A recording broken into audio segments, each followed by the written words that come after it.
Hi everyone, my name is Lee West. You can call me either Lee or Dr. West, and I'm going to be your professor for General Chemistry 3 this summer. So before we get going, I guess it's worth explaining a little bit about General Chemistry 3. So General Chemistry 3 is the concluding class in the General Chemistry sequence that is normally taken by STEM majors. Having completed the General Chemistry sequence, you will be eligible to commence the Organic Chemistry sequence if you want to.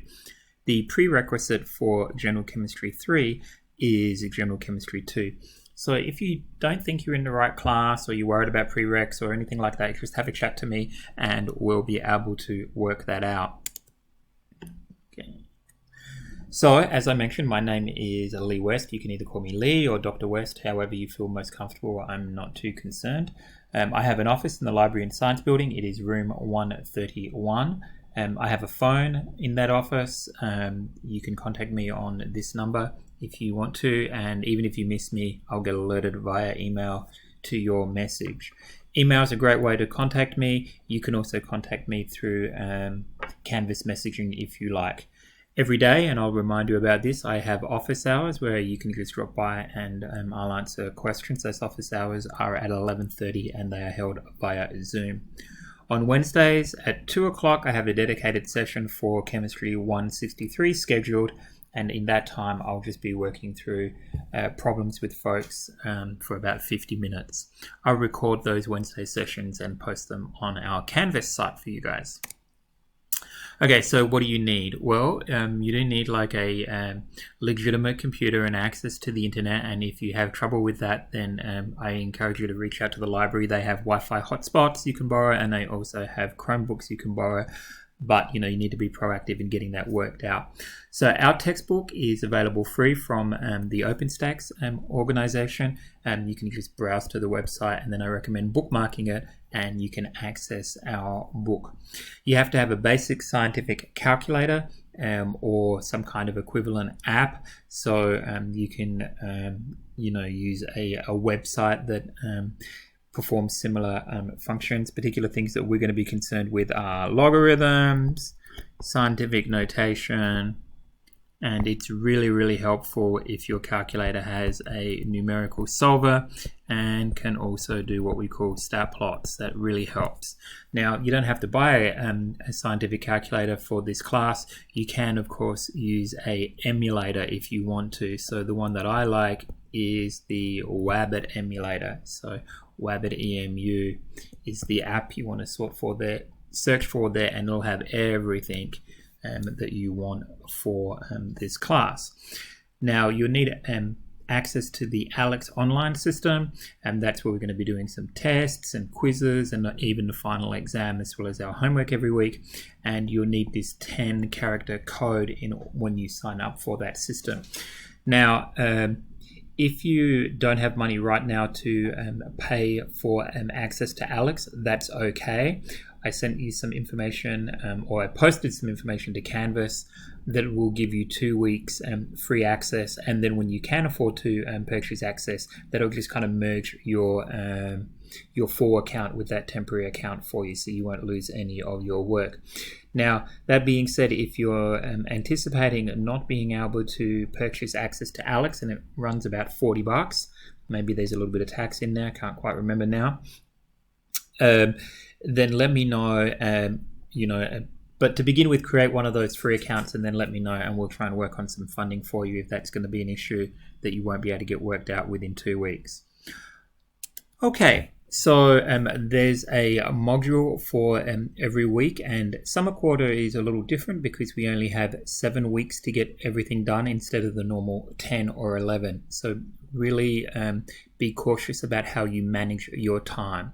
All right, so be very careful here. Now, there are a few things you can do to kind of speed stuff up, and one of the important things is as soon as possible in the week you should watch the videos and complete the assigned readings, because if you kind of just jump straight into the assessed activities, you can waste a lot of time because you'll find it very hard to get through those problems. Chemistry 163 is non-trivial, it's fairly challenging material.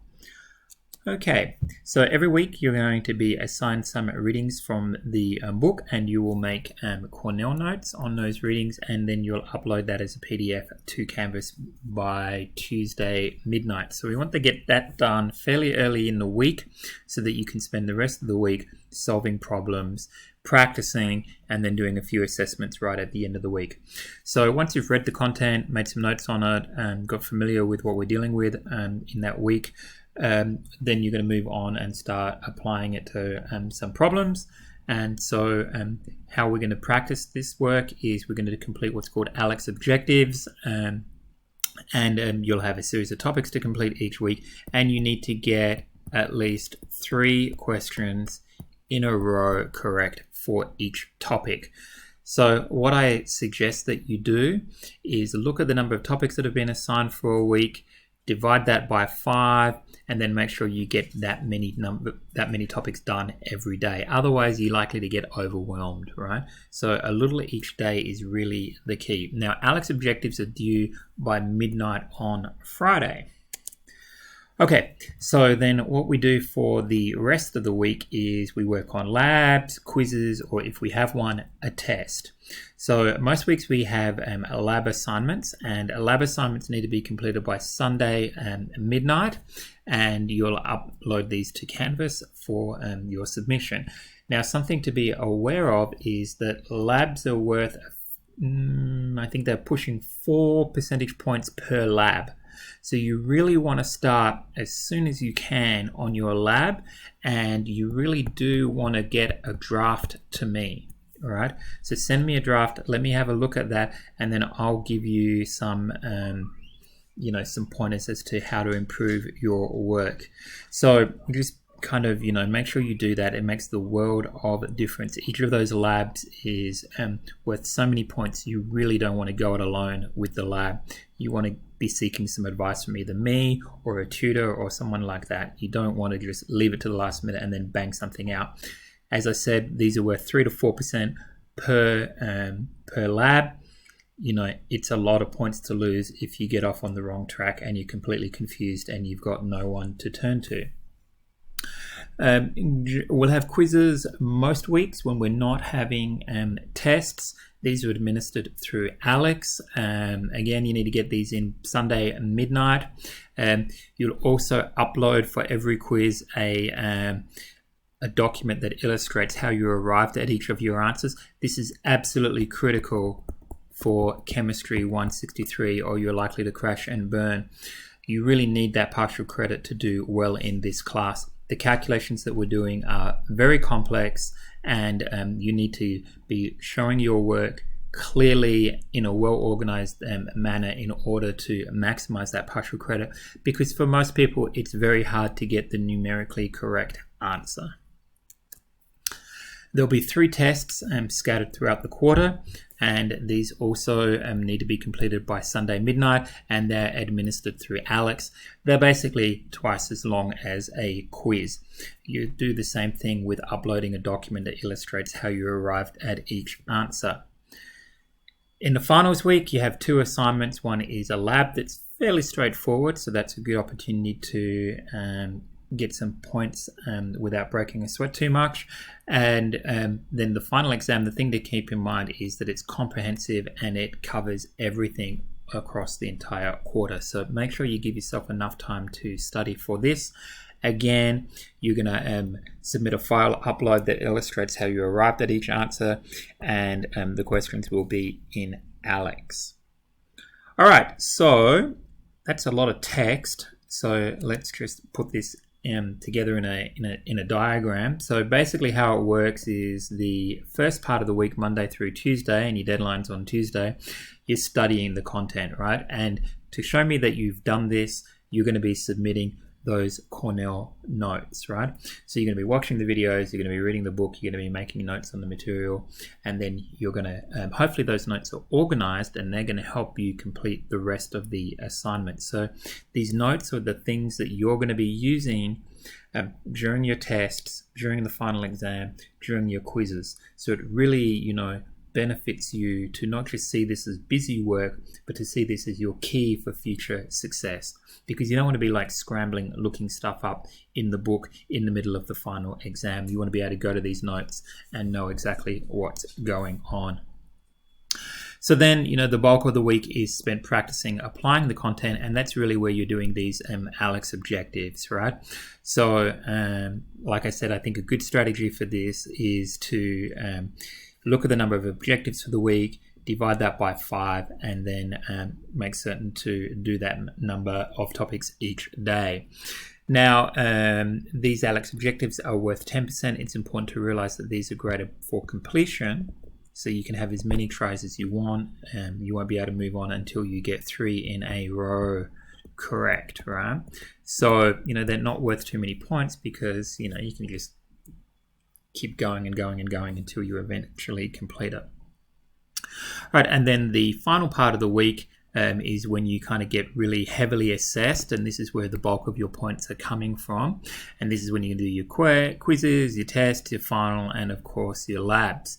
Now, something, as I pointed out before, something to pay attention to is that the labs are worth quite a lot of your grade. This is a lab class where you do get lab credit. So that means that you need to pay close attention to the quality of the work that you're turning in for your labs. Labs have been consistently ranked by students as one of the trickier parts of this class.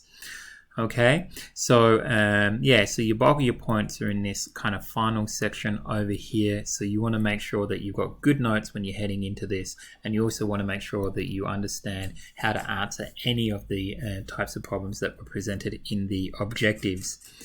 I think I've heard this again and again and again from students in their evaluations that the key to success in this kind of online class is doing a little bit of work every day and having a plan for the week. So if you've got a birthday party or a camping trip or something that's going to kind of prevent you from doing work for a day or two during the week, then you can plan for that, and then you're not kind of like stuck in that awkward situation of begging for an extension because something came up. Okay. The other great advantage of doing a little bit each day is if something unplanned comes up, like you get sick, you get COVID or something on Thursday, because you've been working hard Monday through Wednesday, and then something happens on Thursday, and then, whatever, but, you kind of lose 2 or 3 days through something unplanned, you've still got the points for what you did earlier in the week. And I think that is particularly true of the objectives. A lot of people kind of are like, oh no, it's Friday, I need to do the objectives, and then they attempt to do the objectives and they get stuck and they end up getting 0. If they attempted them earlier in the week, they wouldn't have got 0 at the very least, and they perhaps even would have been able to get some help. Alright guys, well that's it from me, and I hope you enjoy the class, and I look forward to meeting you all sometime next week.